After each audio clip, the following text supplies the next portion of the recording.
Good afternoon everyone, I am your tutor Danish Ali and I welcome you all.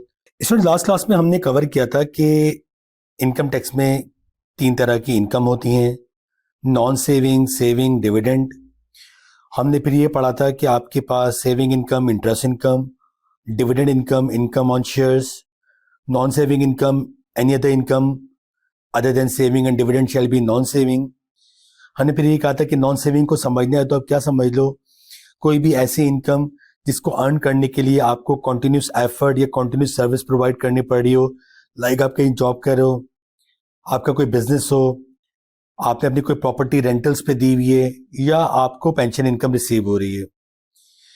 ये तमाम बातें हमने कवर कर ली थी। आज हम कवर करने जा रहे हैं basic income tax computation proforma. देखिए ये है क्या, जब भी कभी आपके पास इनकम टैक्स का सवाल आएगा तो आपको ये प्रोफार्मा डेवलप करना पड़ेगा। ये प्रोफार्मा क्या करना पड़ेगा? डेवलप करना पड़ेगा। इस प्रोफार्मा के बगैर आपको ये पता नहीं लगेगा कि आपको कितने टैक्स रेट अप्लाई करने, और आप कभी भी करेक्ट टैक्स कंप्यूटेशन नहीं कर पाओगे। हमने कहा ठीक है। अब प्रोफार्मा करने गए तो हमने क्या कहा, भाई सबसे पहले आप इनकम को 3 हिस्सों में डिवाइड कर देंगे, नॉन सेविंग, सेविंग और डिविडेंड। एम्प्लॉयमेंट इनकम, देखो एम्प्लॉयमेंट इनकम को आप निकालोगे वर्किंग में, और जो आंसर आएगा आप वो यहां पे कोड कर दोगे। In the same way trading income, आपने कोई बिजनेस करते हो, आपका प्रॉफिट है, प्रॉफिट की वर्किंग अलग करो कि जो नेट आंसर आएगा आपने यहां इस परफॉर्मा में पुट कर देना है।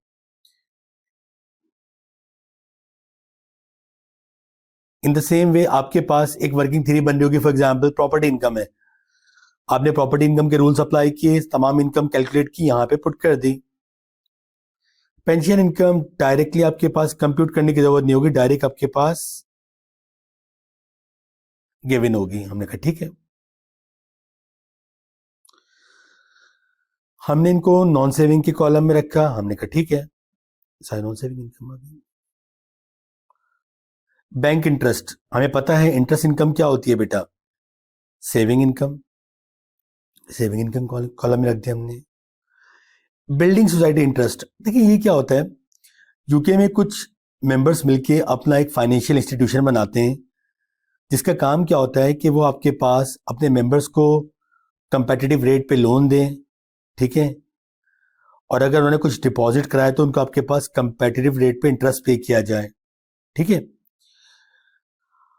अगर आपके पास किसी मेंबर ने बिल्डिंग सोसाइटी के अंदर कोई पैसे डिपॉजिट कराए और वहां से इंटरेस्ट आ रहा है तो भी आप कोड कर दो। डिविडेंड इनकम डिविडेंड के कॉलम में चली गई, ये आपके पास आ गई इंडिविजुअल टोटल इनकम। इसके बाद क्वालिफाइंग इंटरेस्ट पेड। सर ये क्या है? ये एक रिलीफ है, एक ऐसा रिलीफ जो आपकी इनकम को क्या कर दे बेटा, कम कर दे।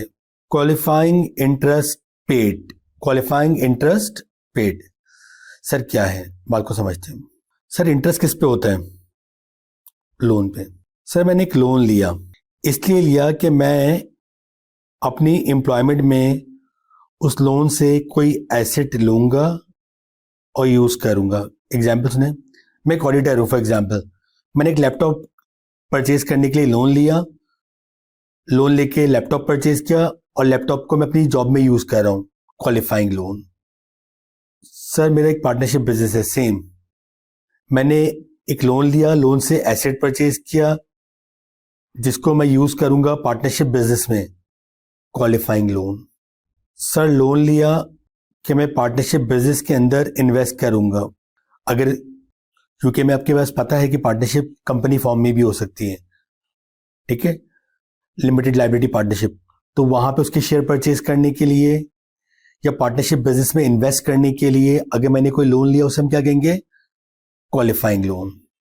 या किसी ऐसी कंपनी के शेयर्स एक्वायर करने के लिए जहां पे जो कंपनी एम्प्लॉय कंट्रोल्ड हो, कैसी कंपनी हो, एम्प्लॉय कंट्रोल, और जहां पे इंडिविजुअल क्या हो, फुल टाइम एम्प्लॉय। सिर्फ ये 4 जो मैंने बातें लिखी हैं, इसके अलावा कोई भी लोन क्वालिफाइंग लोन नहीं है। ऐसा लोन अगर होगा और उस पर आप इंटरेस्ट पे करोगे तो वो कहलाएगा आपके पास क्वालिफाइंग इंटरेस्ट।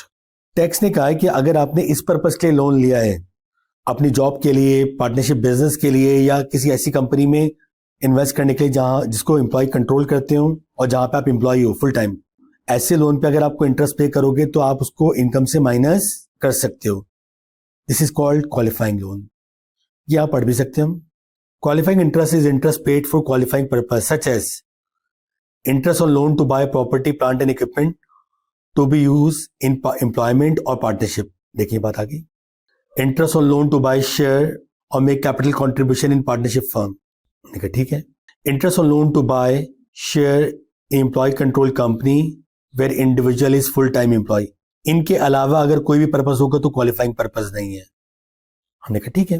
अब हमने कहा ठीक है, टोटल इनकम में से आगे उसमें से क्वालिफाइंग इंटरेस्ट पे कर दिया। देखें पहले आप इसको नॉन सेविंग से लेस करोगे। अगर नॉन सेविंग इनकम कम है तो सेविंग से, सेविंग कम है तो डिविडेंड से, राइट। ये आपकी आ गई नेट इनकम। हमने कहा ठीक है। अब यहां से आप क्या माइनस करोगे बेटा? Personal allowance. सर ये पर्सनल अलाउंस क्या है? सर लॉ ने हमें आपके पास एक थ्रेशोल्ड बताया हुआ है। लॉ ने हमें क्या बताया हुआ है? एक थ्रेशोल्ड, कि अगर किसी भी इंडिविजुअल की इनकम एक सर्टेन थ्रेशोल्ड से नीचे होगी या थ्रेशोल्ड के बराबर होगी तो उस पर कोई टैक्स नहीं लगेगा। उसको हम क्या कहते हैं बेटा? Personal allowance. ये फिगर आपके पास जो टैक्स रेट्स होते हैं, पीछे एग्जाम में आपके पास एक टैक्स का टेबल गिवन होगा जहां पे तमाम रेट्स लिखे होंगे, वहां पे ये आपके पास गिवन होगा। ठीक है, तो हमें याद करने की जरूरत नहीं, लेकिन हम ओवर द पीरियड इसको इतना करेंगे कि ये आपके पास हमें याद ही हो जाएगा। ठीक है, आते हैं पर्सनल अलाउंस में। Every individual is entitled personal allowance of 12570, that is income falling with in this limit shall not attract any tax. Sir अगर मेरी टैक्सेबल इनकम फॉर एग्जाम्पल 15,000 है तो 12,700 उसमें से क्या हो जाएंगे? माइनस हो जाएंगे। और 2,430 पे क्या लगेगा? टैक्स की percentage. Income beyond this threshold shall attract tax at relevant rates. सही बात है। The personal allowance is first deducted against non saving, saving and then if left against dividend. Same qualifying interest की तरह, पहले non saving, फिर भी minus नहीं हुआ तो सेविंग और फिर डिविडेंड। सर क्या मतलब है? अगर मेरी नॉन सेविंग इनकम 7,000 है तो उसमें से मैं मैक्सिमम 7 लेस करूंगा। आपका टोटल पर्सनल अलाउंस 12,570 है। आपने नॉन सेविंग से कितना माइनस कर लिया? 7,000। तो इसका मतलब अब क्या है? 5,570 अभी पर्सनल अलाउंस बाकी है। सपोज करें आपकी सेविंग इनकम अब है 11,000, तो बाकी आप पर्सनल अलाउंस कहां से माइनस कर लोगे? सेविंग से, 5,430। तो ये आपके पास, अगर आपके पास सेविंग इनकम होती तो आप क्या करते? पर्सनल अलाउंस का जो रिमेनिंग अमाउंट है डिविडेंड से माइनस कर लेते। तो पहले नॉन सेविंग, फिर सेविंग और फिर डिविडेंड, राइट। एक और चीज बता दूं, अगर आपकी नेट इनकम पर्सनल अलाउंस से कम होती तो personal allowance shall be lost, जाया हो जाएगा, वेस्टेड।